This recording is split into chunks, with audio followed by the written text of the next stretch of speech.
Hello guys, welcome back to my YouTube channel yes chem study. अवे आप success, मैं हूं आपका एजुकेटर शिव मिश्रा और आपका स्वागत करते हैं आपके अपने YouTube channel yes chem study पर। मेरे प्यारे बच्चों, यहां पे कक्षा 10वीं हिंदी का बहुत ही इंपॉर्टेंट प्रश्न लेके आए यूपी बोर्ड एग्जाम दीजिए। हाँ मेरे प्यारे बच्चों, 23 अप्रैल के लिए, जो कि काफ़ी इंपॉर्टेंट है। और हमारे एक और यूट्यूब चैनल शिवम स्टडी को सब्सक्राइब नहीं किए तो जाके सब्सक्राइब करिए शिवम स्टडी को, जिसका लिंक डिस्क्रिप्शन के अंदर दिया, वहां पर भी आपको देख मिल जाएगा। सामान्य हिंदी का सेट, वहां पर भी यूपी बोर्ड की तैयारी कराई जाती है, ठीक है। तो आपके लिए मेरे प्यारे 23 अप्रैल के लिए काफ़ी इंपॉर्टेंट है, जो कि आपके यूपी बोर्ड परीक्षा 2021 में आएगा मेरे प्यारे, जो इससे बाहर एक भी प्रश्न आने वाला नहीं है। सो प्लीज़ यार, चैनल पे नए हैं तो चैनल को अभी तुरंत सब्सक्राइब कर लीजिएगा, ताकि आने वाली जितनी भी लेटेस्ट वीडियो की नोटिफिकेशन रहे मेरे प्यारे बच्चों, सबसे पहले आप तक पहुंचती रहे और आप अपनी यूपी बोर्ड की परीक्षा की तैयारी सबसे अच्छी तरीके से कर पाएँ, ठीक है। तो ये कक्षा 10वीं का हिंदी का है मेरे प्यारे बच्चों सेट, जो कि आपके यूपी बोर्ड परीक्षा में आएगा 23 अप्रैल को। तो जितना भी सेट आपको दे रहे हैं, पूरा के पूरा सेट को आप लोग जरूर पढ़िए, क्योंकि इससे बाहर मेरे प्यारे बच्चों एक भी प्रश्न आपके यूपी बोर्ड परीक्षा में आने वाला नहीं है। चलिए तो वीडियो को मेरे प्यारे बच्चों शुरू करते हैं।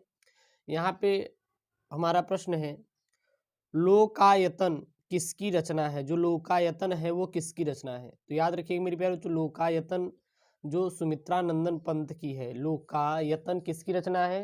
तो लोकायतन मेरे प्यारे बच्चों सुमित्रानंदन पंत की रचना है। लोकायतन किसकी रचना है? लोकायतन सुमित्रानंदन पंत जी की मेरे प्यारे बच्चों रचना है। काफी इंपॉर्टेंट है, यदि ये यूपी बोर्ड परीक्षा में आ गया तो छोड़ के नहीं आना है। तो लोकायतन किसकी रचना है? सुमित्रानंदन पंत की लोकायतन रचना है। अगला है, सामधेनी किसकी रचना है मेरे प्यारे बच्चों? तो सामधेनी रामधारी सिंह दिनकर जी की है। सामधेनी जो रचना है किसकी है? तो सामधेनी जो रचना है मेरे प्यारे बच्चों रामधारी सिंह दिनकर जी की है। सामधेनी किसकी रचना है? रामधारी सिंह दिनकर जी की है। अगला है, सुभद्रा कुमारी चौहान के दो काव्य संग्रह कौन कौन से हैं? तो सुभद्रा कुमारी चौहान की मेरे प्यारे जो दो काव्य संग्रह आपके त्रिधारा और बिखरे मोती। सुभद्रा कुमारी चौहान के दो काव्य संग्रह कौन कौन से हैं? पहला तो त्रिधारा है, दूसरा क्या है? बिखरे मोती है। याद रखिए, काफी इंपॉर्टेंट है। तो सुभद्रा कुमारी चौहान के दो काव्य संग्रह त्रिधारा और बिखरे मोती।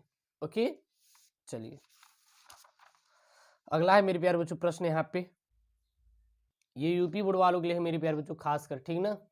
चलिए, प्रयोगवादी दो कवियों के नाम लिखिए। यानी प्रयोगवादी दो कवियों के कौन कौन से नाम हैं? तो प्रयोगवादी दो कवि थे, पहला अज्ञेय थे, दूसरा कौन थे? भवानी प्रसाद मिश्र। प्रयोगवादी दो कवियों के नाम कौन कौन से हैं? पहले थे अज्ञेय और दूसरा कौन थे? भवानी प्रसाद मिश्र जी थे। ये दोनों हमारे कौन थे?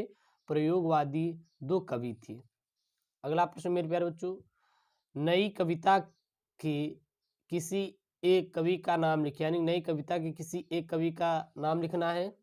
तो नई कविता के किसी एक कवि का नाम को क्या मेरे प्यारे बच्चों? भवानी प्रसाद मिश्र। याद रखना, जो नई कविता के, क्योंकि बहुत सारे कवि थे, आप किसी का भी नाम ले सकते हैं, मैंने यहाँ पे भवानी प्रसाद मिश्र को ही चुना है। रीतकाल के किन्हीं दो प्रमुख कवियों के नाम लिखिए। यानी कि रीतकाल के दो प्रमुख कवि कौन कौन से थे? तो बिहारी थे और पद्माकर थे। बिहारी और पद्माकर हमारे कौन कौन से थे मेरे प्यारे? ये रीतकाल के दो प्रमुख कवि थे। कौन थे? बिहारी और पद्माकर। अगला है मेरे प्यारे बच्चों, छायावादी छायावादी किन्हीं दो कवियों के नाम लिखिए। यानी छायावादी के दो कवियों के नाम कौन कौन से हैं? पहला है जयशंकर प्रसाद और दूसरा है सूर्यकांत त्रिपाठी निराला। छायावादी दो कवियों के नाम कौन कौन से हैं? पहला है जयशंकर प्रसाद और दूसरा है सूर्यकांत त्रिपाठी उर्फ निराला, भी इन्हीं को बोला जाता है। तो छायावादी दो कवियों के नाम कौन कौन से हैं? जयशंकर प्रसाद और सूर्यकांत त्रिपाठी निराला। अगला है यहाँ पे, प्रगतिवादी काव्य की दो विशेषताएं बताइए। यानी प्रगतिवादी काव्य की दो विशेषताएं कौन कौन सी थी? तो प्रगतिवादी काव्य की दो विशेषताएं थी। पहली थी कि प्रगतिवादी काव्य पूंजीवाद के विरुद्ध विद्रोह विद्रोह विद्रोहात्मक स्वर मुखर करता था या करता है। और दूसरा क्या था प्रगतिवादी काव्य की दो विशेषता? सामाजिक यथार्थवाद। तो प्रगतिवादी काव्य की दो प्रमुख विशेषताएं क्या थी? पहली थी प्रगतिवादी काव्य पूंजीवाद के विरुद्ध विद्रोहात्मक स्वर मुखर करता था, और दूसरा इसकी विशेषता ये थी कि यह सामाजिक यथार्थवाद था।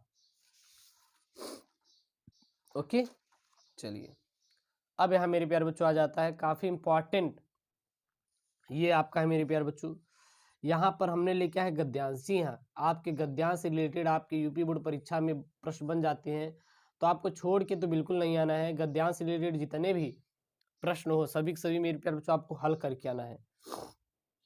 तो यहाँ पे निम्नलिखित गद्यांशों में से एक गद्यांश के नीचे दिए गए प्रश्नों के उत्तर दीजिए, यानी कि जितने भी गद्यांश दिए हैं इसमें से एक गद्यांश का ही आपको प्रश्नों का उत्तर देना है। तो यहाँ पे गद्य क्या है? बहुत से लोग तो इसे अपना भारी दुर्भाग्य समझते हैं, पर वह अच्छी तरह जानता था कि वहाँ वह बुरे लोगों की संगत में पड़ता जो उसकी आध्यात्मिक उन्नति में बाधक होते हैं।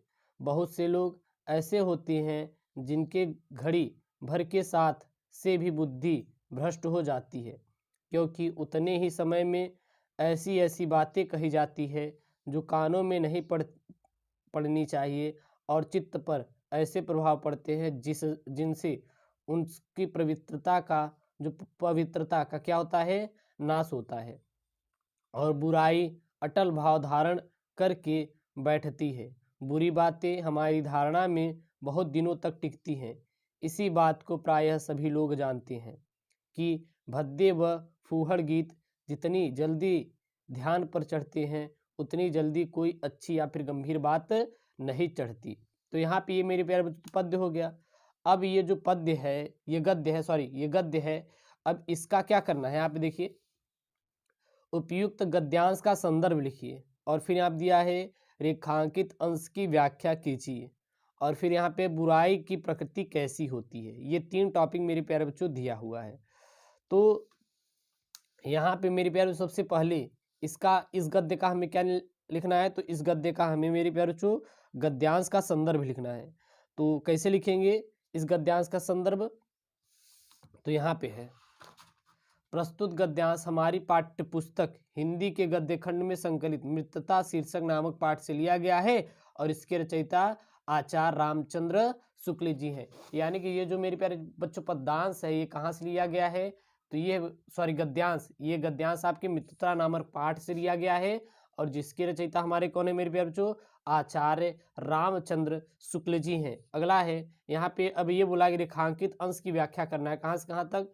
बहुत से लोग इसे अपना भारी दुर्भाग्य समझते हैं, पर वह अच्छी तरह जानता है कि वह बुरे लोगों की संगत में पड़ता है जो उसकी आध्यात्मिक उन्नति में बाधक होते हैं। और बहुत से लोग ऐसे होते हैं जिनके घड़ी भर के साथ से बुद्धि क्या हो जाती है? भ्रष्ट हो जाती है, क्योंकि उतने ही समय में ऐसी ऐसी बातें कही जाती है जो कानों में न पड़नी चाहिए, और चित्त पर ऐसे प्रभाव पड़ते हैं जिनसे उसकी पवित्रता क्या हो जाती है? नष्ट हो जाती है। यानी कि यहाँ से यहाँ तक मेरे प्यारे जो क्या करना है? रेखांकित अंश की व्याख्या करनी है। चलिए देख लेते हैं यहाँ के रेखांकित अंश की व्याख्या क्या होगी।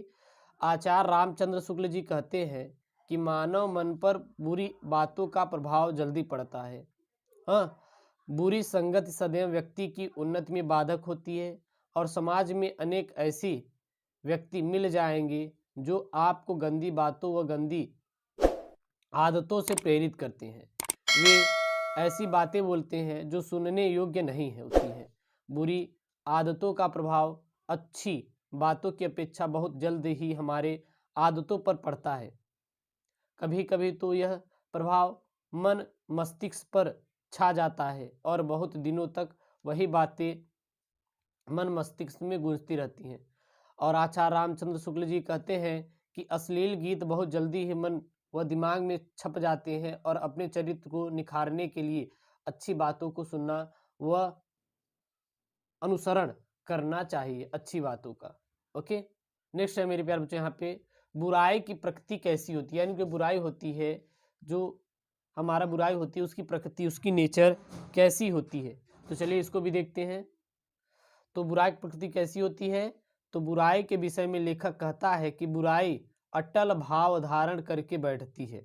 जो बुराई होती है कैसी भाव धारण करके बैठती है? अटल भाव धारण करके बैठती है। बुरी बातों का असर बहुत दिनों तक रहता है, और जो बुरी बातों का असर रहता है मेरे प्यारे बच्चों, वो बहुत दिनों तक रहता है। तो ये मेरे प्यारे बच्चों क्लास 10th का हिंदी का है मेरे प्यारे बच्चों, काफ़ी इंपॉर्टेंट है और यहाँ से बाहर एक भी प्रश्न आने वाला नहीं है, ठीक है। और ऐसी वीडियो पाना है तो मेरे प्यारे बच्चों चैनल को सब्सक्राइब करें। जितने भी आपको सेट दे रहे हैं कक्षा 10वीं हिंदी का, सभी के सभी आपको पढ़ के तभी यूपी बोर्ड एग्जाम देने जाना है। ओके दोस्तों, थैंक यू, जय हिंद।